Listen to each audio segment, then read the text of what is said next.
노동법의 정석 입론. 권놈입니다. 네, 오늘의 영상은 2021년 하반기에 바뀌는 노동법에 대해서 한번 살펴보고자 합니다. 네, 2021년 하반기에 노동법이 굉장히 많이 바뀌어요. 그렇죠. 네, 맨날 너무 많이 바뀌어가지고. 네, 그래서 저희도 힘드네요. 네. 네, 어쨌든 한번 살펴보도록 할 텐데요. 네네. 저희가 구체적인 내용보다는 많이 개정이 되었으니까 어떠한 것들이 개정이 되었는지 한번 간략하게 살펴보도록 하겠습니다. 네. 우선 첫 번째로는 주 52시간제가 이제 5인 이상 사업장에 전면 시행이 되었다라는 내용인데요. 그렇죠. 2021년 7월 1일부터 이미 시행이 되었습니다. 네. 이제는 5인 이상 사업장도 일주 기준이죠. 네. 월화수목금토일입니다. 요 7일 기준으로 52시간 근로시간을 준수를 하셔야 된다. 네. 네, 이렇게 개정이 됐습니다. 네, 다만 30인 미만 사업장 같은 경우에는 근로자 대표와의 서면 합의에 의해서 특별 연장 근로 제도를 2022년 12월 31일까지 이제 한시적으로 운영이 가능하긴 한데, 이러한 조치를 따로 취하지 않았을 경우에는 주 52시간제 위반이 적발되었을 때 2년 이하의 징역 또는 2천만 원 이하의 벌금에 처해지게 된다라는 네. 점을 말씀드리고 가겠습니다. 네, 특별 연장 근로 도입하시면 8시간까지 추가가 가능하죠. 네. 그래서 60시간까지 가능해지신다. 네, 주 60시간이죠. 네. 네. 그것도 고려를 한번 해보시기 바랍니다. 두 번째로는 직장 내 괴롭힘 금지법이 좀 개정이 되었는데요. 네네. 개정된 내용은 2021년 10월 14일부터 시행인데 네. 어떠한 내용들이 개정이 되었나요? 우선은 그 직장 내 괴롭힘 조사 시에 네, 알게 된 비밀을 네.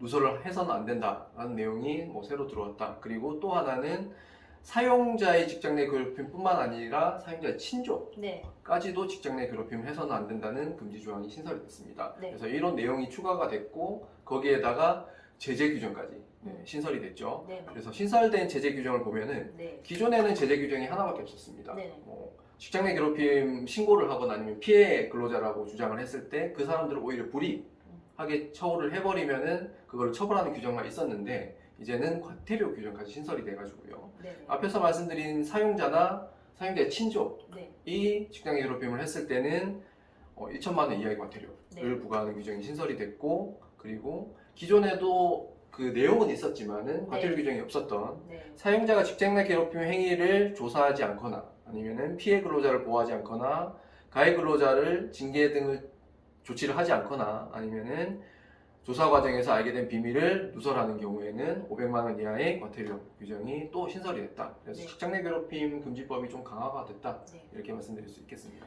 네, 여기서 말씀드리는 그 사용자의 친족이라고 함은 네. 이제 사용자의 배우자, 그다음에 사용자의 사촌 이내의 혈족, 사용자의 사촌 이내의 인척까지 포함이 된다, 이렇게 보시면 되겠습니다. 네. 네, 세 번째로는 2021년 11월 19일부터 모든 사업장에 임금 명세서의 교부가 의무화가 되었는데요. 그쵸. 네, 기존에는 이 임금 명세서 교부가 법적으로 의무가 아니다 보니까 사업장에 따라서 달랐어요. 네. 하지만 이제 2021년 11월 19일부터는 네. 임금 명세서를 반드시 교부를 해야 되고요. 그렇죠. 그다음에 교부를 할 때 필수적으로 기재해야 되는 사항들도 법에서 명시를 하고 있습니다. 네. 엄청 많네요. 네, 그래서 그 내용은 화면에 네. 띄워드리겠습니다. 시행령에서 정하고 있는데 이렇게 좀 보시면 될 것 같습니다. 네, 이렇게 임금 명세서를 교부하지 않았을 때는 500만 원 이하의 과태료에 처해지게 된다라는 점까지 말씀을 드리고요. 네. 네 번째로는 임신 중인 여성 근로자의 근로시간 변경 신청권인데요. 네. 2021년 11월 19일부터 시행이 되는 법입니다. 네. 어떤 내용이죠?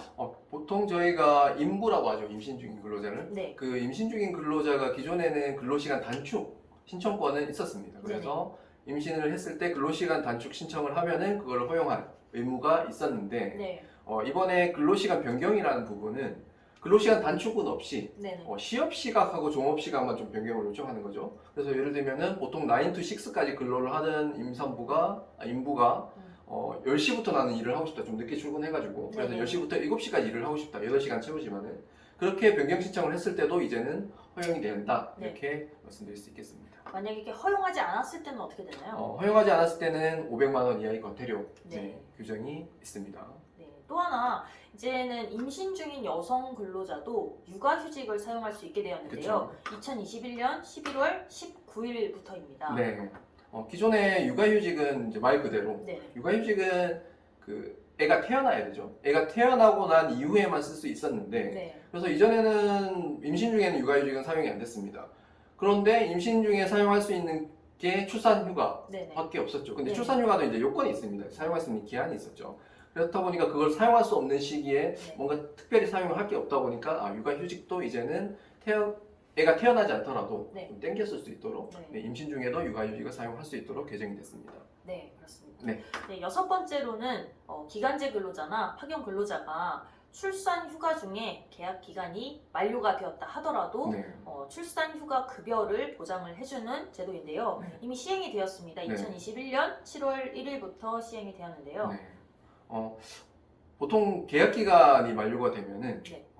근로관계가 종료가 되죠. 네네. 그러니까 원래는 출산휴가 기간 중에는 해고는 금지가 되는데 네. 계약기간 만료는 해고가 아니다 보니까 네. 이러한 근로관계 종료는 막을 수가 없었습니다. 네. 그렇다 보니까 이처럼 그 계약기간 만료에 의해서 근로관계가 종료가 됐을 경우에는 고용보험에서 지급하는 출산휴가 급여 이거를 못 받게 되는 그런 상황이 생겼죠. 하지만 이제는 계약기간 만료로 근로관계가 종료가 되더라도 고용보험에서 보장을 하는 출산 전후 휴가 급여는 다 보장을 하도록 그렇게 법이 개정이 됐습니다. 네, 그렇습니다. 네.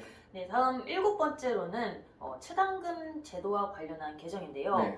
기존에는 퇴직자만 이제 체당금 제도를 신청을 할 수 있었는데 이제는 재직자까지도 체당금 제도를 신청을 할 수 있게 되었다. 네. 그다음에 소액 체당금 지급 절차가 간소화되었다라는 내용인데요. 네네. 이는 2021년 10월 14일부터 시행이 되는 내용입니다. 네.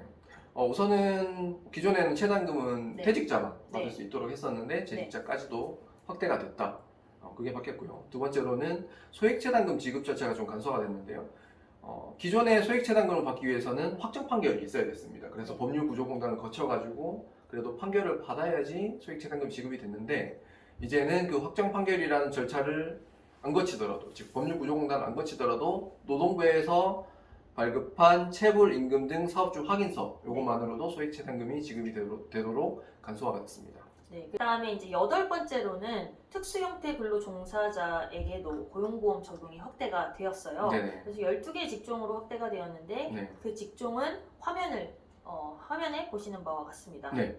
네. 그래서 요 직종에 대해서 고용보험이 확대가 됨에 따라서 이 확대되는 특수 형태 근로 종사자 분들도 이제는 요건을 갖추게 되면은 실업급여나 아니면 출산 전후 급여 같은 고용보험 혜택을 받을 수 있게 됐다. 네. 이렇게 말씀드릴 수 있겠습니다.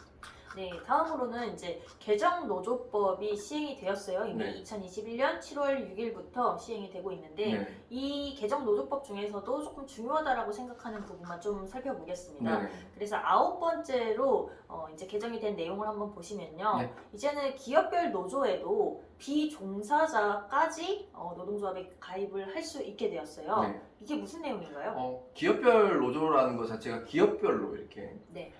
조직이 되는 노동조합이죠. 그렇다 보니까 당연히 기업에 종사 중인 근로자만 가입이 법적으로도 허용이 됐었는데 네.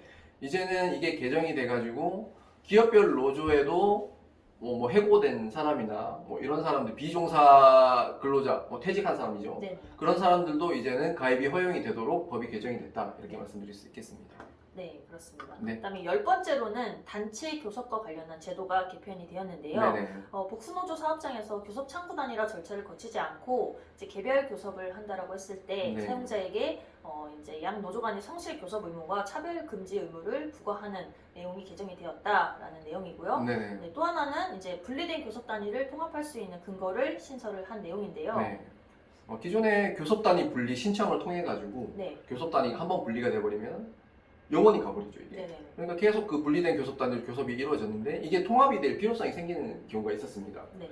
그런 경우에도 통합을 할 근거가 없다 보니까 영원히 분리가 된 상태로 갔었는데 네. 네, 이제는 신설이 돼가지고 네. 만약에 교섭 단위가 분리 한 번이 됐더라도 뭐 통합의 필요성이 있다라든지 네. 이런 사유가 생기면은 통합을 할 수 있도록 그 근거가 마련이 됐다 이렇게 말씀드릴 수 있겠습니다. 네, 통합 근거가 신설이 되어서 교섭 단위 분리의 판단 기준이 조금 더 완화가 될까요? 그거는 뭐 제가 판단을 할 건 아닌 것 같네요. 네, 11번째로 네. 단체 협약의 유효기간의 상한이 연장이 되었는데요. 기존에는 뭐 임단협이라고 하죠. 그 전부 다 단체 협약이라고 저희가 부르는데요. 유효기간이 2년으로 제한이 되어 있습니다. 그래서 보통 우리가 단체 협약이라고 부르는 단체 협약서가 네. 2년으로 이렇게 네. 제한이 됐죠. 네. 그런데 이제는 이게 확대가 돼가지고 3년까지 유효기간을 설정할 수 있도록 그렇게 개정이 됐습니다. 네, 그렇습니다. 네. 네, 지금까지 2021년 바뀌는 노동법에 대해서 정말 주제 정도로 간략하게 살펴봤는데요. 네. 정말 많은 노동법이 개정이 되었어요. 그렇죠. 저희가 설명을 해드린 것도 있었는데 이제 시행이 네. 언제부터 시행이 됐는지도 저희가 구체적으로 설명을 해드렸습니다. 오늘도 유익한 영상이 되셨기를 바랍니다. 네. 감사합니다.